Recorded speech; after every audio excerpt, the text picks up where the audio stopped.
Welcome to Cerebral Faith Live if you are watching this live, and welcome to the Cerebral Faith Podcast if you are watching this on audio later on Anchor or Podbean, iTunes, or wherever you listen to this podcast. This is the first episode of Season 2 of Cerebral Faith Live, and it is the first episode of Season 4 of the audio podcast. As you know, last year I decided that I would conflate the two because it would really be not only it wouldn't make a whole lot of sense to have like two different audio podcasts things on two different platforms where I'd have to come up with like two different kinds of content, but it would also be unpractical, and it would put more of a strain on me. So it would make sense to just have the live web show and the audio. I just used the audio from the live web show on the audio podcast. Today, I have philosopher and theologian Kenneth Samples on the program. Ken Samples has been on here a couple of times before. One time we were talking about his book, Christianity Cross-Examined, and we also talked about the argument from beauty. And I think this is his third time on the podcast, if I'm counting correctly. Kenneth Richard Samples is a philosopher and theologian, and he has a great passion to help people understand the reasonableness and relevance of Christianity's truth claims. He is the senior research scholar at Reasons to Believe and is the author of several books, including the one I just mentioned, Christianity Cross-Examined, but also Classic Christian Thinkers, 7 Truths That Changed the World, God Among Sages, among other books. And today we're going to be talking about a quote from that Dennis Prager found in Kent Hughes' book, Disciples of a Godly Man. He said, quote, "One thing I noticed about evangelicals is that they do not read. They do not read the Bible. They do not read the great Christian thinkers. They have never heard of Aquinas. If they're Presbyterian, they've never read the founders of Presbyterianism. They do not understand. I do not understand that. As a Jew, that's confusing to me. The commandment of study is so deep in Judaism that we immerse ourselves in study. God gave us a brain. Aren't we to use it in his service? When I walk into an evangelical Christian's home and see a total of 30 books, most of them bestsellers, I do not understand. I have bookcases of Christian books, and I am a Jew. Why do I have more Christian books than 98% of the Christians in America? This is so bizarre to me," end quote. And that is what Professor Samples and I are going to be talking about today. Professor Samples, it's good to have you on the program again. Evan, it's great to be with you. I want to tell you, I really like that video opening to your program. That would definitely pull me in. So that's really neat. Yeah, this is my third time with you, and I'm always happy to talk with you. I really support what you're doing at Cerebral Faith. That's what all Christians need. So thank you for having me on. Well, thank you for coming on. Yeah, I'm glad you liked the opening. I made that in Wondershare Filmora, and at the time I made it, I had because I had planned on doing most of my videos being like a whole bunch of PowerPoint presentations on this live web show. I'm like, I'm not going to be, making edited, uploaded videos for a while. So I put my Storyblocks subscription on hold. Storyblocks is a program where you can get a whole bunch of different stock videos and images. And so I had to make all of this from images from Google Images and Pixabay. I got some of the videos from there. And so I'm glad you liked it, because I was, because my Storyblock subscription was on hold, the resources that I could pull from to put that together was limited. It's very creatively done. It pulled me right in. So I'm hoping it will pull in a lot of other people. I hope so too.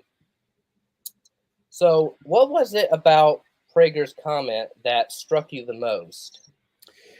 Yeah, I have been on Prager's program a couple times. He is a very significant. I would call him a public intellectual here in the Los Angeles area. He did a program, a late night program out of LA entitled Religion on the Line, where he would have a rabbi, Catholic priest, and Protestant minister. That sounds like a joke, but he would have them on. I've been on that program a couple times. It was really engaging to talk about these three biblically oriented faiths. But I think this quote comes from 1990, so it goes back, 32 years. I think what struck me most, Devin, is the idea that that that the average Christian doesn't read. Now, I know a lot of Christians who do study the Bible. They prize Scripture. Most of my friends are evangelical. They hold Scripture to be the supreme authority. But I think what was interesting, and there's a lot of elements that are interesting here, but Judaism and Christianity have deep connections. I mean, after all, Christians believe that Jesus was the Jewish Messiah. So we share a great deal of common ground. And if you look at the Old Testament, you have these wisdom literature books, Psalms, Proverbs, Ecclesiastes. For some reason, I think many Christians um, don't kind of see the life of the mind and the life of study maybe the way that the Jews do. I remember reading a report that said that the Jewish community in America was the most successful minority. And I think they were measuring success in terms of things like advanced education. And I mean, if you look at history, uh, the Jewish community is small. I think there's about 16 million Jews worldwide, but I mean, they have the leading scientists, they have leading literature scholars, doctors, attorneys. I think there is a commitment to scholarship in Judaism that to some degree hasn't been kind of passed over. And I think, again, I think Prager was talking about evangelicals, but those are some of the things that kind of stood out to me when I read that quote. Yeah, I have this has been something that I have been trying to fight against. Hold on, for a long time. Yeah. Is this sort of anti-intellectualism that Right. is in the church? People they just don't think about their faith. They don't study it and research it, and that's part of why. That's part of what's called the youth exodus. People Right. leaving the church when they enter college. Although in this digital age where an anti-theistic video is one click away, I think now you have to worry about that before college. I mean, Yeah. babies are being born with an iPhone in their hands, basically. Right. Um, and it's Christians need to study apologetics. They need to study the Bible. Get Yeah. get into the biblical studies, and study theology. Know not just what you believe, but why you believe it.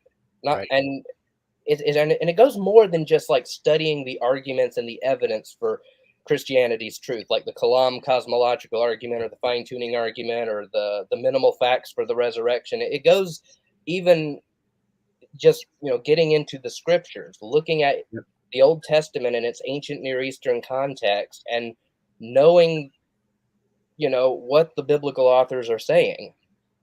In my experience, this is I've been doing apologetics ministry for 10 years now. Cerebral Faith's 10th anniversary is going to be in August. And in my experience, a lot of objections to the Bible stem from poor exegesis. Mhm. They either they're reading their Bible and they take a verse out of context, or they hear a verse out of context from some sermon in the pulpit, and the preacher's interpretation, they're like, this doesn't really make a whole lot of sense. Maybe it doesn't make sense with something else the Bible talks about, or maybe it just doesn't make any sense in general. Yeah. Good exegesis can go a long way in whether or not you think the Bible makes sense. And Yep. so at Cerebral Faith, my motto is using the brains that God gave us.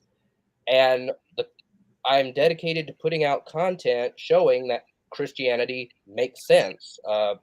Christian apologetics, natural theology, the evidence for the resurrection, the reliability of the New Testament, tackling the problem of evil, biblical studies. I had a whole series on the primeval history and interpreting it in its ancient Near Eastern context. And we talked about the Nephilim and, all that stuff. I did a whole, pretty much, it was kind of like a course on hell, the doctrine of hell. And so, yeah, this topic we're talking about really resonates with me. Yeah. And my parents and nobody at my church had ever even heard of apologetics. Mm. And some of the stuff that I have found in biblical studies, like what Michael Heiser calls the divine counsel worldview, Right. Nobody at church, and and me as well, when I first came upon it, just totally foreign concepts. Yeah. Yeah, I share this with you. I mean, I care a lot about the life of the mind. To me, I mean, a daily priority in my life is learning and thinking, and my view is that when I discover truth, with a lowercase t, I'm tracking with the God of the capital truth T. And I think within the evangelical church, not totally. I think there are some very strong intellectual traditions within the branches of Christendom. But I think particularly within the evangelical church, there is a strand that thinks that somehow maybe apologetics or scholarship, being an intellectual, it gives you head knowledge, but it doesn't give you heart faith. And certainly there are times where some of us who are in our profession, maybe we need to work harder at being more gracious, kind. I certainly don't want to create a dichotomy between the life of the mind and the everyday Christian devotion.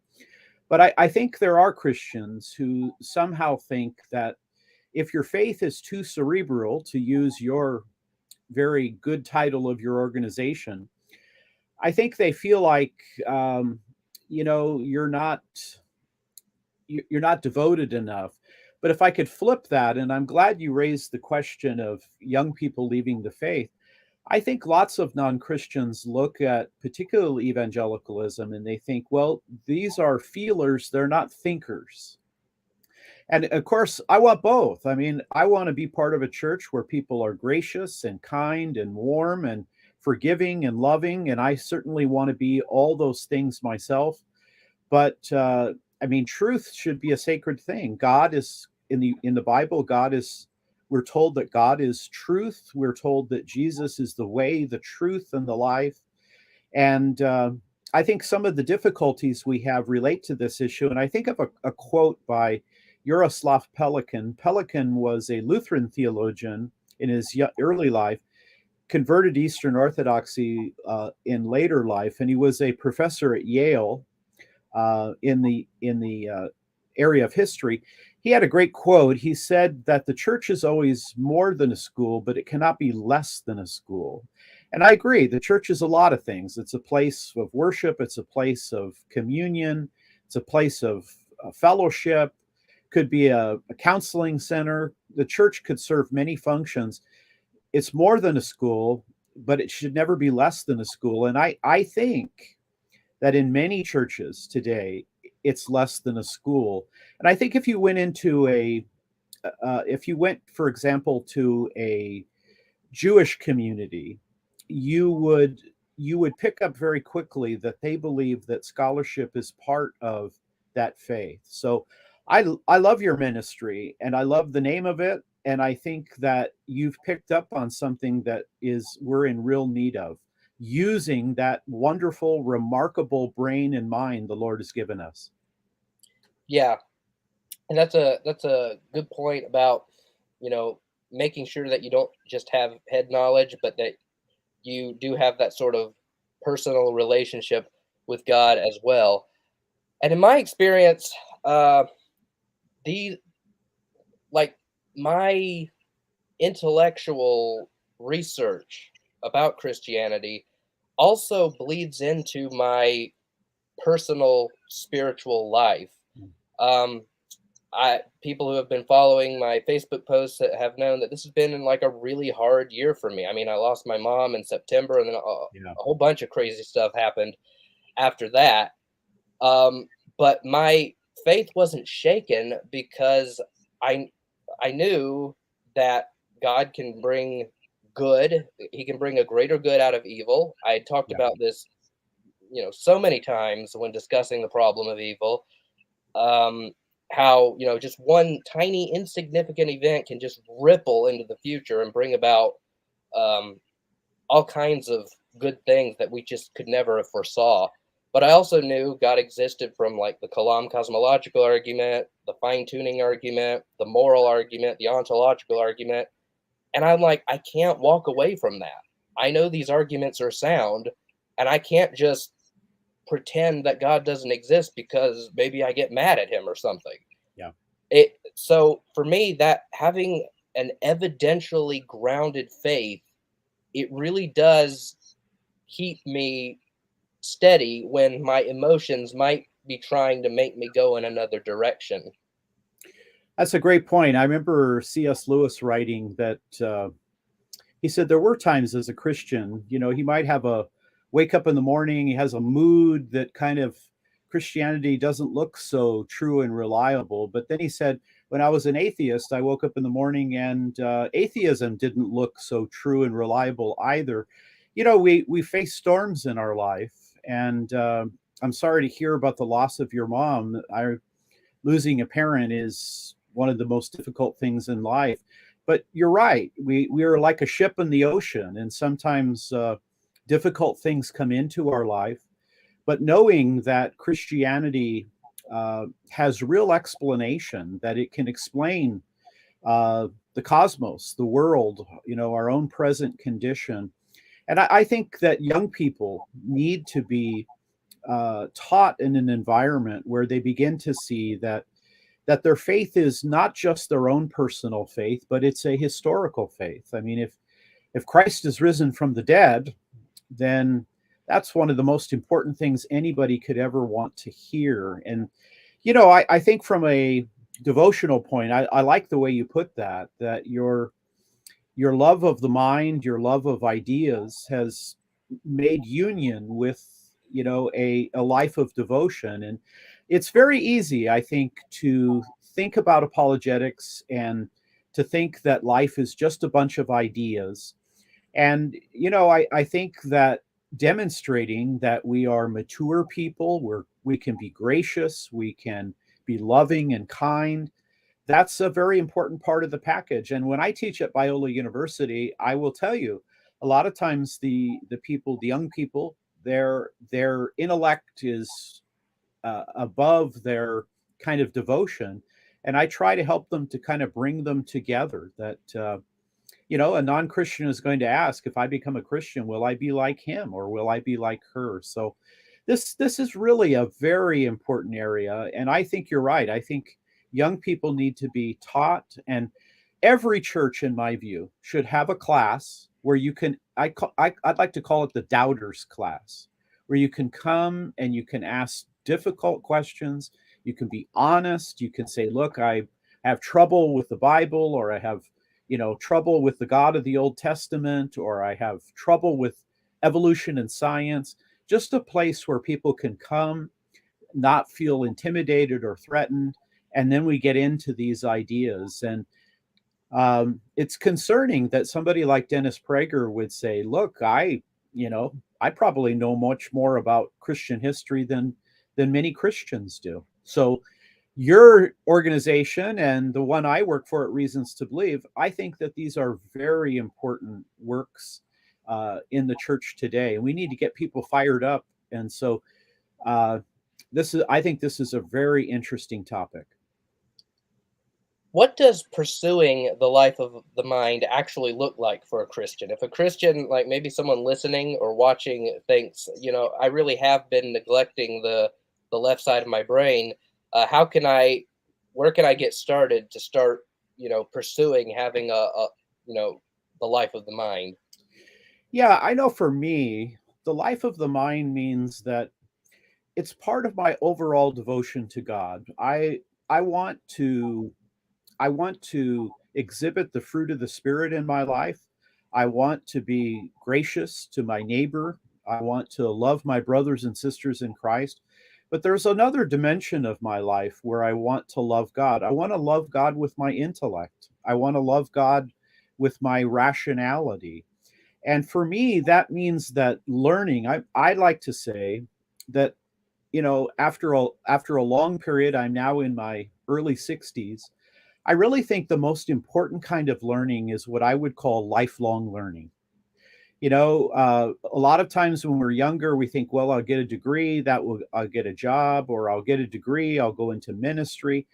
I think that lifelong learning is just the idea that the Lord has given us a good mind, and He wants to use it to His glory. It means thinking about learning in your life. Maybe you want to learn more about the Old and New Testament. Maybe you want to learn a language, a biblical language, maybe Greek. Maybe you want to brush up on church history. Maybe you want to delve into things that maybe are challenging, like science or philosophy, or art and music. That is connecting on a daily basis. I try to make it a daily priority to try to learn and to grow and reading. When I was in my early 20s, as a young person, I wasn't terribly interested in study. I wanted to be a professional baseball player. I didn't care. I just did enough to get by in my studies. When I became a Christian and took my faith seriously, I realized, wow, I need to be serious about the books. And in my 20s, I made a commitment to try to read 3 hours a day. Now, that's a lot of reading in a single day. So I started off reading late at night. I got tired.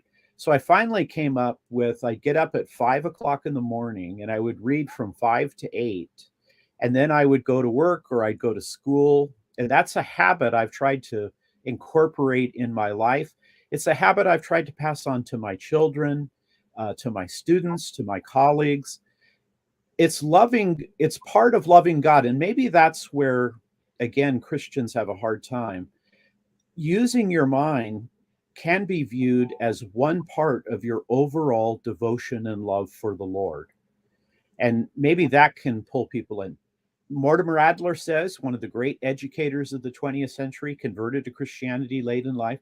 Adler says, you need to read books that will challenge you. How about getting a book? It's over your head. You can only learn from people who know more than you do. Get a book that will challenge you, maybe in apologetics, maybe in philosophy, science, art, whatever it may be. That's what I think the daily pursuit of the life of the mind could look like. Yeah, when you talked about like not being an academic, not being a thinker, you wanted to be a baseball player. You Yep. didn't really. That was not something you always wanted to do.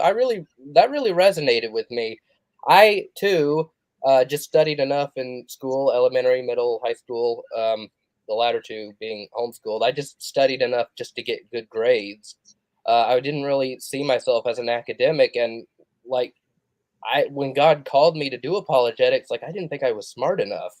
And I only started studying it because he wouldn't leave me alone. Yep. Yep. And yeah, and I also agree with what you said about like, getting books that challenge you. Yeah, if you're starting in an area, you should get introductory level books. Like if you're Sure. starting in like natural theology, I recommend like William Lane Craig's On Guard, Yep. or some of Lee Strobel's books, Right. or Frank Turek's I Don't Have Enough Faith to Be an Atheist, if you're just getting started. Because if you start off with the Blackwell Companion to Natural Theology, that's not going to help you at all. Right. But there will come a time when you will pick up a book on a subject you're interested in, that you're well read on, and you're like, you get at the end of it, and you're like, I already knew all of that. Yep. I'm That's right. having that problem right now. So I think I'm going to start asking like some of my fellow Christian friends who are also apologists or I'm going to be like, what what level is this? Because I want like intermediate to advanced at this point, depending on what subject it is. If it's like, if it's not a subject I'm really well read in, well, then maybe I'm still in at the introductory stage in that area. But if it's like natural theology, like give me something Blackwell companion-ish. I don't want Yeah. another On Guard. Yeah, I appreciate your comments. I think that particularly when people are new to it, they want something that will introduce them. The first Christian book I ever read was Mere Christianity, but I went on to read books like More Than a Carpenter by Josh McDowell. I read books by John Warwick Montgomery, and they kind of introduced me to historical apologetics, philosophical apologetics. One of the things that Mortimer Adler says, and again, he worked at the Encyclopedia Britannica for many years. He was a philosopher and educator, wrote the terrific book, How to Read a Book. My mother taught me to read when I was very young, but Adler taught me how to be a rigorous reader. Well, he talks about classic books, and he says that the definition of a classic book is that you could never exhaust it. You can never get to the end of it. You can never own it. You can never get everything out of it. Well, I think the Bible is the greatest of all great books. I mean, you never get tired, or you can never totally exhaust the book of Romans or the book of Genesis or the Psalms. Well, there are classic books, and I've had your experience too. When I began reading, I was just starting out, but after reading and reading and reading and study and reflection, I could see myself really growing. I noticed, wow, I have an awareness and an understanding that is broader and more developed than I had when I began. And over the last 10 years, I've really tried to read classic books because, again, I mean, I've probably read the Confessions by Augustine, St. Augustine's book that he wrote about in the 5th century. I've probably read it 15 or 20 times, but every time I go back to it, it's like, wow, I'm challenged by that. Or Blaise Pascal's Pensées. It's like, wow, I didn't see that the first time I read that. I didn't get that. And so I think you're exactly right. It's good to start off with some basic Christian apologetic works. And remember, C.S. Lewis said that it's a great skill to be able to take substance and make it accessible. That's a real challenge to do. And Lewis had to do that because during World War II, he would go around to the RAF bases. He would talk to these young men who were going to be flying into combat. Many of them would not return. He would talk with them about Christianity or about ethics or the big issues of life. And he said, I realized I couldn't give them lectures like I could at Oxford. I had to use clear, simple, and basic language. And there are some very skilled people who write books that can pull you up, that can extend you, and then you're off and running. You know, Blackwell's book on philosophy and apologetics, yeah, it is a challenge, but there are many places in which you can begin the study of the life of the mind. And again, your organization is emphasizing that, and I'm really glad to see it. So what practical benefits does the Christian view of the mind produce? Obviously, you've already talked about a couple of them, expanding your horizons, for example. Yeah, well, I think one that's very important is in terms of evangelism. I think talking with people about the faith, when you study and when you read and when you think and when you take ideas seriously, I think we can give a perception to non-Christians that, hey, I'm a serious person. I give ideas very careful thought. I handle ideas carefully. I don't misrepresent other people's ideas. I try to treat other people's ideas the way I want my ideas treated. Call that the golden rule of apologetics. I think in terms of evangelism, if we can kind of reverse this idea that Christians are feelers and not thinkers, I think we can go a long way. I think you'll have greater appeal and you'll have more confidence to talk to people about faith issues. I think another point, and you raised it earlier, and I think that this is really important. You know, again, when the storms come in our life, and we know, hey, there are good reasons for believing God created the universe. There are good reasons to believe that the design we see in the universe stems from a cosmic mind. There's historical evidence to support the life, death, and resurrection of Jesus Christ. Then these events in our life don't have to overwhelm us. And so I think we can grow in our articulation of the gospel. I think we can grow in our having greater stability in our life. And I think all of this is honoring to God. I think, you know, uh, I'm proud of my children. When my kids work hard, when they're successful in working hard and accomplishing things, I feel a deep sense of pride. I can only imagine we're God's children, and when we use those abilities for His kingdom, I think He's deeply pleased with us. Christians are often referred to as people of the book. I've heard that phrase several times throughout my life. Christians are people of the book. Can you unpack what that means and how that applies to the life of the mind?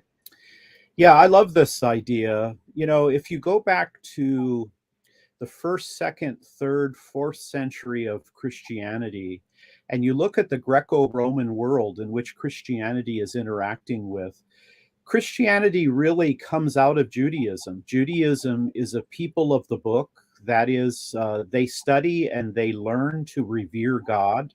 They believe that they have been given a revelation from God. It is a propositional revelation. Of course, it reflects many of the experiences that Jewish people had with God over many centuries. But this idea that they have been given a book, they've been given a record, God has revealed Himself, that becomes very critical to the Jewish community. And it quickly becomes very important to the Christian community. I think what's interesting here, Evan, is this. If you look at the pagan religions, either the pagan religions of the Old Testament or the Greco-Roman pagan religions of the New Testament era, those religions are more temple oriented. They're not organized around a book where God would speak to people. I think Judaism, Christianity, and to some extent Islam are people of the book in that they believe that God has given them a propositional revelation, a book written in words that they can understand. But human beings are also made in God's image, and part of that image, it's hard to know exactly what that image means. Does it mean we resemble God? Does it mean we can relate the way the members of the Trinity can relate? Does it mean that we can represent God, take dominion over nature? So there are many ways of kind of looking at the Imago Dei. But I think an important part of that is that God has made us to be readers, to be thinkers. I mean, many scientists and a significant number of them are even secular scientists who now suggest that human beings are exceptional creatures. And what they mean by exceptional is that human beings are not just in a degree above, let's say, the primates, but that human beings are different in kind. And an important part of that human exceptionalism has to do with our ability to use symbolic speech, our communication, our ability to read, our ability to write, our ability to develop, mathematics. So I think that this idea of the book, it's very different than the pagan religions. And it led in the Middle Ages to the development of the universities. It led to the development of libraries. I was just studying the other day about the Library of Congress. They have like, I forgot the exact number, but tens of millions of copies. And it was Adams and Jefferson, two of America's early presidents, who put, as the country was coming together, said, we need an educated populace. So I think that idea, we're a bookish people, and I know books bring me a lot of joy. I love having a large library. I love having a time where I can be part of a group where we read together and then we talk about these kinds of things. I think Bible study is one of the strongest Protestant traditions. And I think there Catholics and Orthodox can learn from the Protestant tradition. But this idea of our faith being presented to us through a propositional revelation is very different than the other religions of the world. Yeah. So, what does the Bible have to say about this? Does Scripture say that intellectual traits are something to prize and emulate? Do we have any statements that tell us to do that? And do we have any examples in the historical narratives of that being done that you can talk about? We certainly do. And you know, many Christians are very good with what I would call the moral virtues. They know that if you're married, you need to be faithful to your spouse. They know that you need to work hard and not steal. You need to be truthful, don't lie. The Ten Commandments have a powerful influence on Christians and Jews. But there are what I call intellectual virtues. If you look in the Old Testament and you look at Psalms and Proverbs and Ecclesiastes, it constantly says the fear of the Lord is the beginning of wisdom. That is, to be wise and to live a good life is to understand God and our relationship with Him. Then we look in the New Testament. There's some very powerful intellectual virtues. I love the passage in the book of Acts where Luke says that the Bereans were more noble than the Thessalonians. Why? Why was one Christian group more noble than the other? Well, the Bereans, when they were listening to Paul preach, they would open up their Tanakh. That would be the Hebrew Old Testament. And they were checking to see if what Paul said was true. Was he engaging in exegesis or eisegesis? Well, they were noble because they were seeking truth. They were checking sources. They were reviewing. And we see this in a number of other ways. The Apostle Paul in 1 Thessalonians 5, verse 21. Now, the context of this passage is prophecy, but Paul says, test all things and hold on to the good.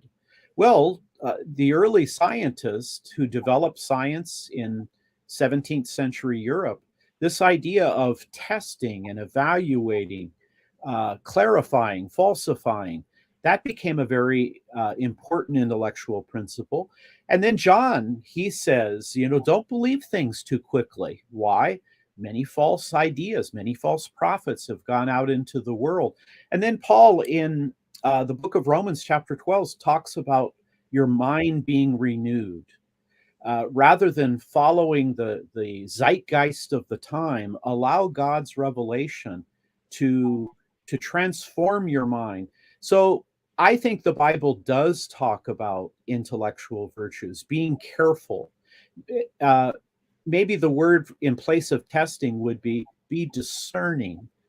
And so I think there are many intellectual virtues that the Bible talks about. I mean, Jesus himself in John chapter 1 is called the Logos, which is where we get our English word logic. And that idea was that God, and through the person of Christ, that God was the rational force throughout the universe that made the world intelligible. So I think there are good reasons. And I think I think the life of the mind is very consistent with the overall idea of Christian devotion. Yeah. And one verse that comes to my mind is, I think Isaiah 1:18, where God says, "Come, let us reason together." Yep. Well, some That's right. translations will say, "Come, let us settle the matter." But even then, I mean, you look at the content. How are they? How is he going to set? How are you going to settle a dispute with someone unless you reason with them? So, Exactly. regardless of which translate, even if the word reason is not like the right translation, it's still sort of implied that God wants to reason with his people. Yep. Also, you mentioned logos, and Logos did not pay me to say this. They are not sponsoring this video. I think I have to put that disclaimer. But I got an email from them recently saying that I don't know if this is still the case. It may have stopped, but like there was like this special where Augustine's Confessions was Ooh. available on audiobook for free. So it might not be the case anymore, but you might want to go check that out if you have a Logos package, Yeah. like I do, because I jumped on that. I'm like, Yeah. yeah, this is I love audiobooks, and I like listening as well as reading at the same time. And sometimes I just like listening on the go. So I'm like, I yoink. do too. I have a fairly lengthy commute in the morning, and sometimes I get tired of listening to music. So I've been listening to audiobooks, and my last reading of the Confessions by Augustine, I bought the audiobook and then I followed along in my print book. And it was like, wow, I've never actually done this before, where I was hearing someone read and I was following along and I could stop and underline. It was really a powerful experience. I think audiobooks, I mean, if you're if you're on the go, if you need to commute, if you're maybe you want to do a little housework, or you've got work around the house, you can listen to an audiobook. We are at such a great state of technology to take advantage of these kind of learning tools. Yeah. And for me, I find that like I remember more of what I read if I hear it and if I am reading along and if I see it Right. on the page at the same time. Right. So I love text to speech and I love audiobooks. And if neither of those is available, I'll just read aloud to sort of hear my Excellent. own voice. And Great. that's kind of what I did for like the first 5 years back when I first started getting into apologetics. It just helps me to remember more of what I read.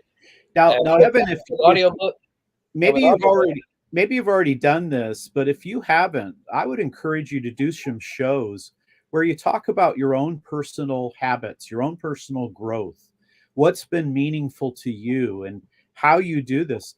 I'm sure there are people listening who are like, "Wow, I'd like to do those things." Those would be great shows for you to do. yeah, Where that's a How good have you idea. learned? How have you become a learner and a thinker? Yeah, that's a good idea.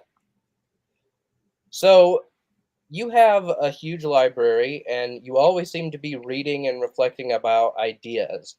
Is it necessary for every Christian to pursue the life of the mind to the extent that you do?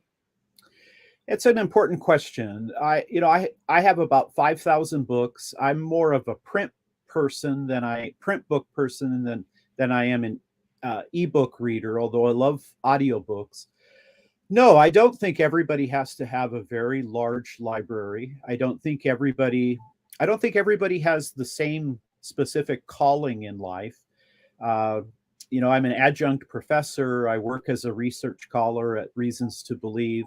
I write books, I write articles, but I do think that every Christian can benefit from using their mind. And we've learned a lot about the role of thinking and reading and study in terms of kind of warding off diseases of the mind and the brain.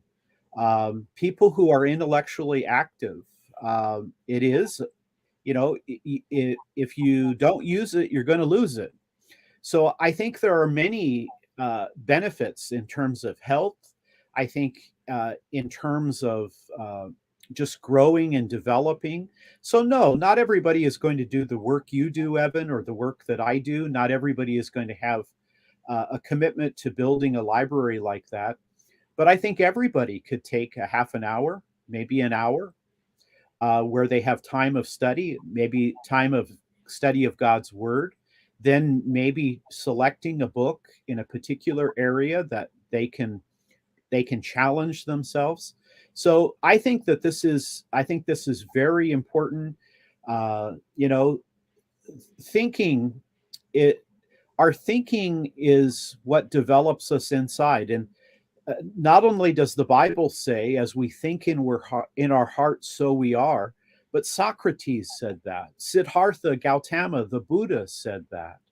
Um, Marcus Aurelius, one of the better Roman emperors, he said that thinking is what develops who we become.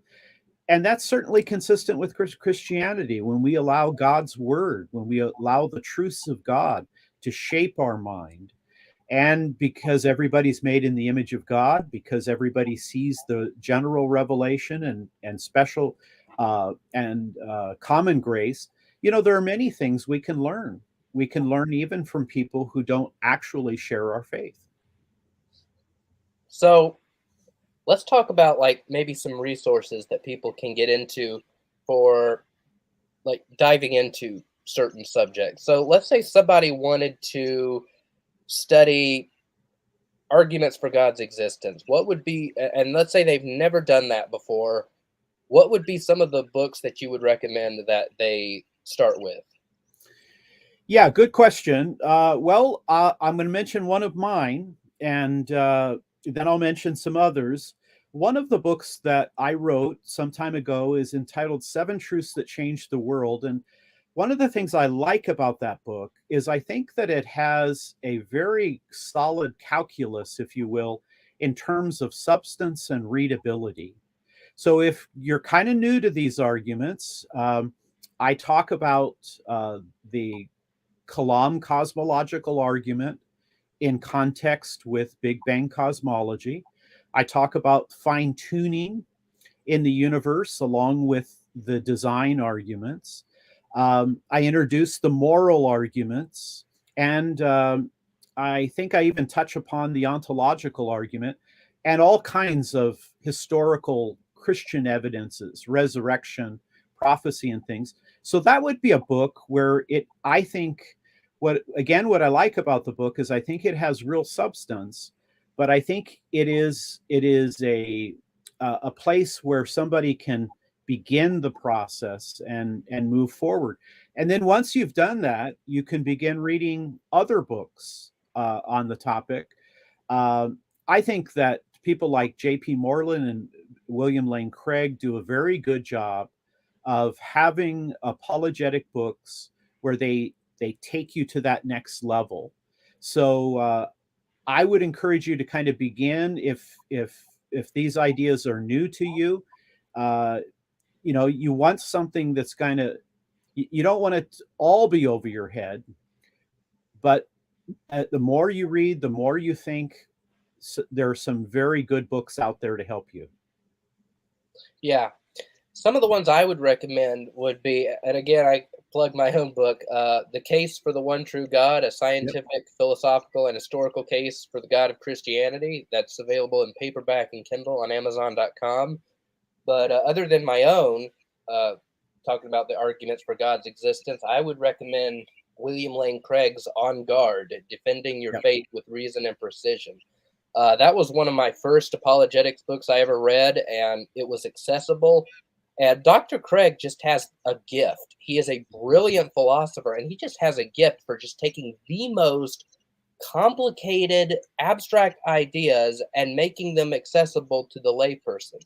Yep. Like he can be talking about the philosophy of time, and some of that is still a little bit complicated just due to the subject matter, but still you can get it. And On Guard is really good. And I also like the amount of ground he covers. Like he starts off stressing the need for apologetics, and then he goes into talking about, the absurdity of life without God, that atheism entails nihilism. And he says the purpose of this argument is not to prove that God exists, but it's just to wake up the apatheists, people who are apathetic to the question of whether God exists or not. It'll interest them because it'll know, oh, this has real existential implications. Then he talks about the contingency argument, then the kalam, then the fine tuning, then the moral argument. He has a chapter on the problem of evil, and he ends with making a case for Jesus's resurrection. Yep. And I also think a good book is I Don't Have Enough Faith to Be an Atheist by Frank Turek and Norman Geisler, because it also covers a lot of ground: cosmological argument, teleological argument, moral argument. And the second half of the book is just talking about the reliability of the New Testament and why we can believe Jesus rose from the dead. Yeah. Now, as for more advanced materials, I would recommend Philosophical Foundations for a Christian Worldview by William Lane Craig and J.P. Moreland. Right. And really advanced material, the Blackwell Companion to Natural Theology. Yep. Great sources. And, you can start where you are. Find something that, will lead you, will guide you, and then keep working your way up. Mm-hmm. So what sort of resources would you recommend for, say, biblical studies, Old or New Testament? Maybe generally, maybe just somebody who wants to think, I just want to get more out of my Bible. I have to say, a book that has been very helpful to me over the years is this one I'm holding up here. It's called Basic Bible Texts. It's written by John Jefferson Davis. Davis is a professor at Gordon Conwell Theological Seminary. What I really like about this book is, Evan, it takes it goes through the Bible, and it presents various texts under the category of systematic theology. So if I want to look at, well, what does the Bible have to say about the doctrine of justification? It has all of the key biblical references. Or if I want to look at creation ex nihilo, or I want to look at the resurrection, or the atonement, or biblical inerrancy, or inspiration, what Davis has done is he has selected passages, the key passages, and he has notes where he interacts with the passages. Now, this is a fairly thin book, but I'll tell you, I've used it for 25 years. Whenever I give a talk, whenever I write an article, and I want my articles, my sermons, my lectures to be informed by Scripture, to emphasize Scripture, that is a book that is inexpensive. It is a place where every Christian, I keep it right next to my Bible, where I'm reading through Scripture, like, wow, what does that verse mean, and how can I unpackage it? That book is a very learning-oriented text, and it would be a great place for a student of the Bible to begin with. Mm-hmm. And as for my own recommendations, I would say basically get anything by Michael Heiser or John Walton. Like, people, and I'm guilty of it too. Christians, we usually think of the Old Testament as just this really long prologue to the more important stuff, Jesus and Paul's epistles and stuff like that. That Old Testament stuff is just build up to that. But these two scholars, and I could add Ben Stanhope in there as well, and he's a really good artist too. He designed the logo, that's the new logo on the website, as well as the new podcast logo and Cerebral Faith Live. John Walton, Michael Heiser, Ben Stanhope, they showed me that the Old Testament is actually a really interesting book. So I would, if you're just starting, although I don't think that it's too, sorry about that. I don't think it's too advanced, but The Unseen Realm is a really good book. He talks about this divine counsel and how it permeates, how it affects and how it our view of everything. And he goes chronologically. He goes from how it affects our view of the Garden of Eden all the way to Jesus, and how these sons of God and and demons, and it'll just open your eyes to a world that's not even there. John Walton's The Lost World series, also very good.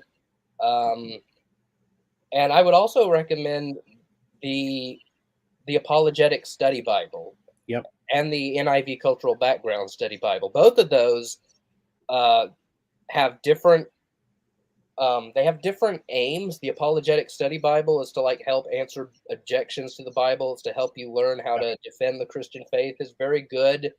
And the NIV Cultural Background Study Bible helps you see certain passages in the way that people in the ancient Near East would see it for the Old Testament, and the Greco-Roman world for the New Testament. And that Yep. one is edited by both John Walton and Craig Keener. Yeah. I think study Bibles they can be very helpful. They're convenient. You're opened up to the book of Romans, or you're opened up, to the book of Genesis. You've got notes to interact with. Yep. I think those can be very meaningful. That they can encourage you. Hey, I'd like to read more about this. So I'm a big fan of good study Bibles. Yeah. What's speaking of study Bibles, which study Bible would you recommend? Well, there's a couple of them. For many years, I had the NIV Study Bible. I like the Apologetic Study Bible. Ted Cable is one of the editors. He's a good friend of mine. Many good articles in there by various Christian apologists. I like the ESV Study Bible. It has a lot of excellent articles in the back of it, in the area of apologetics, in the area of systematic theology, ethics, world religions. So there are some very good study Bibles out there. And you mentioned one I was not aware of, that cultural. I need to look for that one. But I think that in my own personal life, these have been study Bibles have been a very important part of my own personal study, and my when I prepare to give a talk or to write a paper, I like to review, a solid study Bible to keep me right on track. Yeah, for those watching the Cerebral Faith live, the video, this is what it looks like. The one that I was talking about. This is a Very smaller good. size. You can see it says personal size, and the Apologetic Study Bible. I have the old one from back when I was just entering my 20s, but this is one that I got at the National Conference on Christian Apologetics in North Carolina when I attended in 2017. It's the updated version. The translation is Christian Standard Bible, and it says the features include commentaries and articles on apologetics from over 90 leading apologists, including Ted Cabal, Lee Strobel, Chuck Colson, Paul Capon, Norman Geisler, Hank Hengraf, etc. It's got notes. Yeah. Again, this is only beneficial to people who are watching the video. Right. Sorry for you audio listeners, but you see there's like lots of notes under there that link to the biblical text. So yeah, these are two study Bibles that I would recommend. I have one study Bible that I haven't read yet, sitting on my shelf. That's called the Faith Life Illustrated Study Bible. I've seen that. Yeah. And I have not gone through that one yet, but I learned about it from Michael Heiser, and so it should be pretty good. Yeah. So for those who are watching live, that you'll know I'm doing this live stream at a kind of a weird time. I usually do these in the evenings, usually on Mondays. But I got a new job at Dollar General, and I usually work from the middle of the afternoon late into the night, most days of the week. And so I'm not really going to be able to do it exactly the way that I've done it before. I'm going to experiment with certain different time slots because I want you guys to be able to attend live, so you can ask questions of my guest or me, or both of us, and you can interact. The reason I started this live web show is for the purpose of interaction, and being able to like address your concerns and so on the air. So I'm going to experiment with different times to see like what. I'm not going to be able to accommodate everybody's schedule, but I'd like to pick one that works for at least most of you. And today, like, I can see like how many people are watching live. Not too. Most people are going to be listening to this on playback. Yeah. But we do have a couple of commenters. One is from a guy named Joshua Benjamin, who's just he's just bashing Islam. But James Godomsky, or Barely Protestant, he says, "My boy Evan is back." Yeah, I took a very long sabbatical from doing anything ministry related because I had just burned myself out. I did way too much at one time, worked myself to death. And I have a whole video that I have a whole like 25-minute video explaining that. But yeah, I'm back. I'm doing live streams. I'm uploading videos. I'm posting statuses on the Facebook page and going to be making podcast content after 6 months of radio silence. Good to see you back. Mm-hmm. Barely Protestant says Meredith Klein. Yeah, she's Yep. I guess that, yeah, he posted that. I guess he was talking about biblical scholar recommendations. Yep. Klein is in the Reformed tradition, top scholar. In fact, one of my friends was an associate of Meredith Klein. Yeah, very top-notch scholar. Yeah. So, Barely Protestant asked, "Have you read Meredith Klein? He's an excellent scholar on the Old Testament." Mm-hmm. Not a whole lot, but I plan to do that in the future. I plan to read more from Meredith Klein because precisely the reason that Samples said. She's one of the big ones. Yeah. And so I want when it comes to these topics that I study and talk about, I want to read all of the important people who have talked about it, so I can say, yes, I have a well-rounded view, I've done my due diligence. But there's so many scholars and so many books out there that even when I do a whole bunch of reading, there's still this one person and this one book that I haven't missed. And people will say, "Hey, have you read this?" And I'm like, "No." Either it was on my list and I hadn't gotten to it yet, or I hadn't heard of it before. That's But I right. have heard of Meredith Klein, and some of her materials are on my they're on my to read list, and hopefully I'll be able to get some of her works, hopefully in Logos, because I'm trying to build my Logos library. Got Logos several months ago. I've got the silver package, and I'm paying it off every month. Once I pay it off, it's like a car, like once you pay it off, you have the software for the rest of your life, and the only any other further expenses you get are just going to be, things you add to your library. Yeah. Yeah. Meredith Klein, he's a male. It's a he rather than a she. Yes. Okay. I thought he had just made a mistake. Meredith, that's generally. Yeah, kind of an older name. He died a few years ago. Very strong in the area of covenant theology. But you make a great point, Evan, and when you read a lot, it takes a pretty good breadth of knowledge to be aware of the fact that we know little. There's a lot more we could know. And I think when you study and you think and you reflect, it helps your humility because you begin to see, wow, I've read a lot, but I'm knowledgeable enough to know that there's a lot more out there I can study. And I think that's good for us. It brings us back, and we're more cautious. We're deliberate in the way we approach things. So, again, I think this is great, and I want to encourage you to do a series. You might do a series about your own growth, of your own intellectual growth, of where you were 20 years ago, and what events helped you. I think people who follow cerebral faith will get a lot out of that. So I hope you'll do it. Yeah, that sounds like a really good idea. And what you were saying, like, you're right. And the more I read about these subjects that I talk about, and study and argue and debate with people, and I'm like, gosh, there's just so much more to learn.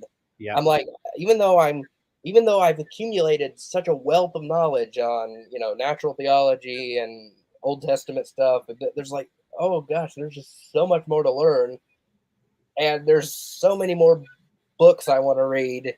Right. And I wish I were like my friend David Paulman at Faith Because of Reason. I don't know how he does it, but it seems like for every one book I read, he reads like 5. I'm like, how do you do this? Are you a speed reader? I'm like, how do you get through this? He'll have like a whole stack of books on one subject, and he will post it on Facebook, and it might be like about epistemology or something. Yep. And then like a week later, he'll be like, okay, well, I finished that. Now I'm going to read all these books on the synoptic problem. I'm like, you just had like 10 books that you said you were going to read last week. What happened? That's right. There's a envy we have for people. Well, wherever I go, wherever I speak, somebody always says, have you read this book? And I'm like, no, I haven't gotten that one yet. So, and again, I think that this challenges us not only to keep growing and to keep thinking, but also to realize that there's always more we can learn. Humility is a very important intellectual trait. And, there's always a temptation, the more you read, the more you learn, the more you study, to become prideful. But I think the more, the really good scholars, you mentioned William Lane Craig, as much as Bill knows, he handles himself, I think, in a very thoughtful and reflective way. And those are the kind of people we need. We need really sharp thinkers who also have warm, gracious, caring hearts. Yeah. So thank you for listening to the Cerebral Faith podcast. Thank you for watching Cerebral Faith live, if you're one of the 2 people who attended live. And I promise I'll try to find a more optimal time slot, maybe Saturday nights, maybe Wednesday nights, if I consistently don't work on Wednesdays. Who knows? I'll just experiment around and see what works best. But thank you if you've attended live, and especially thank you, if you've listened at all, if you've listened on the audio podcast or watched this video on playback. And Kenneth Samples, I want to thank you for coming on the podcast. It was good talking to you as always. Pleasure, Evan. I appreciate your ministry. I'm glad to hear it's up and coming.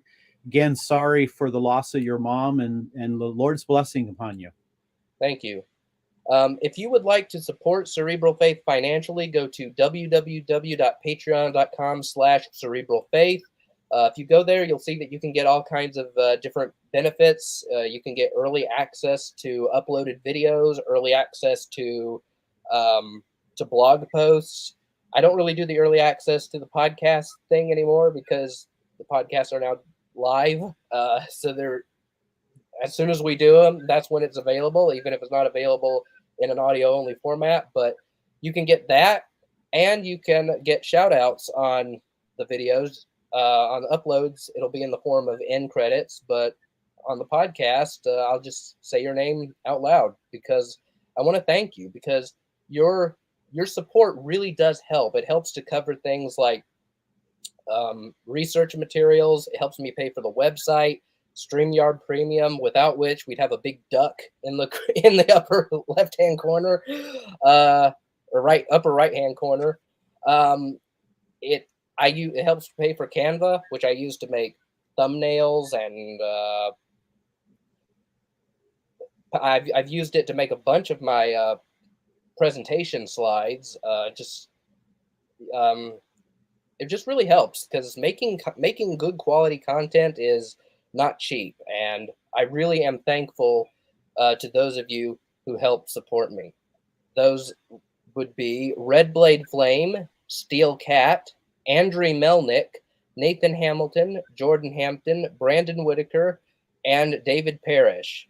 Thank you guys for your support. And for those of you watching on YouTube, don't forget to like the video and subscribe. Peace out. God bless. And keep using the brains that God gave you.